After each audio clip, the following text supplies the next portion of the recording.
Nee, nu is geen dat gebeuren. Volgend jaar gaan we vrouwen op de wagen erin zitten. Schrijven in de zittere baanvoering. Neem me dan in, je hoort het zitten op de baan. Dat wordt een feest. We wensen je een plezierige vasteloving.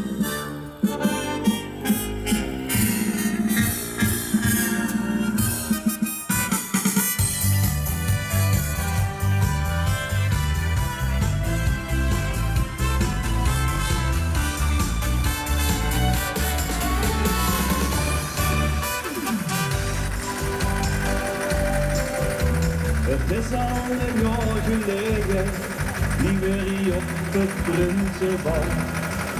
Voor het laatste kerstgededen, ik wil de vlinders overal. En nu vandaag is vast verloren, door met een Prinsenbal.